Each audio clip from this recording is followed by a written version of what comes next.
bedelen, smeken en tranentrekkende verhalen. Je ziet het steeds vaker. Extreem zielige mensen die de ziektes, tegenslagen en schulden om je oren slaan. Het werkt op je emoties. Het roept empathische gevoelens op. Maar is het nou wel zo verstandig om meteen de portemonnee te trekken?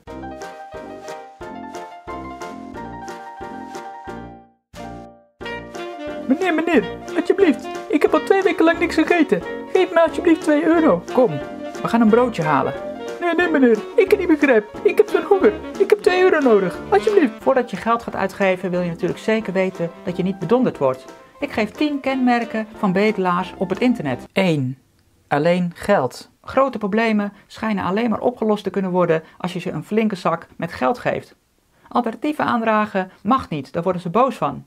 Na mijn studie wilde ik een aantal studieboeken verkopen. Ik kwam een zielig verhaal tegen van een studente die niet kon gaan studeren omdat ze haar studieboeken niet kon betalen. Ik mailde haar dat ik wat gratis boeken voor haar had. En ik kreeg een boos mailtje terug van hoe haalde ik het in mijn hoofd, want zij had geld nodig, geen boeken. 2. Geen kritiek. Kritiek wordt niet geaccepteerd. Als je ze vraagt waarom ze niet gewoon gaan werken of studeren, zoals iedereen, dan krijg je de wind van voren. Verzoek je om meer informatie, dan wordt het genegeerd of word je afgesnauwd.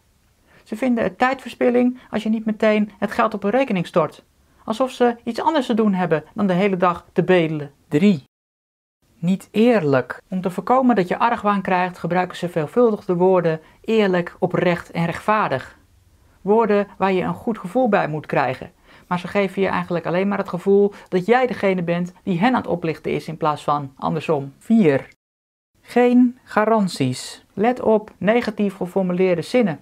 Ze zeggen altijd, ik ga het niet voor luxe gebruiken. Ze garanderen nooit dat ze het wel voor die studie gaan gebruiken waar ze het bijvoorbeeld voor vragen. Ook moet je het geld op hun rekening storten en mag je het niet bijvoorbeeld overmaken naar de onderwijsinstelling of naar de deurwaarder. Ze willen per se het geld zelf in handen hebben. 5. Geen lening. Het geld moet altijd gratis weg worden gegeven, als een donatie. Lenen willen ze niet. Ja, want dan komen we in de schulden. Dat heel Nederland moet lenen om de dingen te krijgen die ze willen, zoals een studie of een huis, dat boeit ze dan blijkbaar niet. En als ze het dan als een lening accepteren, dan weten ze van tevoren al dat ze het je niet gaan terugbetalen. Dat geld ben je dus altijd kwijt. 6. Geen wederzijds voordeel. Je kent die mensen niet, dus het is niet zo vreemd als je iets terug wilt hebben voor je investering. Sommigen hebben een heel groot YouTube-kanaal, dus wat publiciteit zal welkom zijn. Maar dat blijkt dan niet eens mogelijk te zijn. Zelfs een bedankwoordje is dan te veel gevraagd. 7.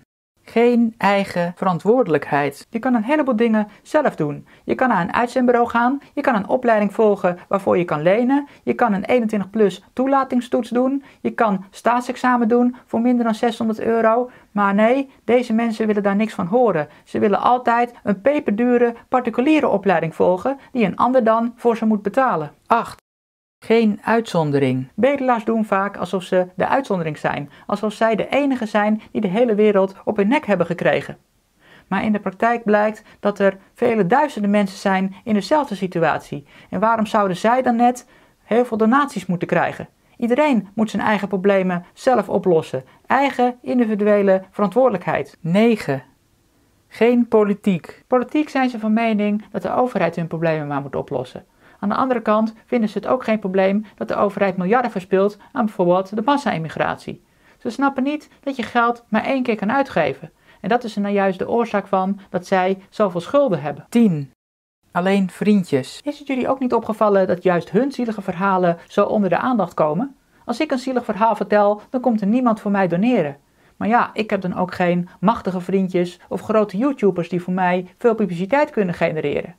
Maar ik vraag me af, als dat soort mensen dan zulke vrienden hebben, waarom kunnen die vrienden dan niet even helpen om het probleem op te lossen? Geld geven is nooit de oplossing. Iemand die in de financiële problemen zit, kan niet met geld omgaan.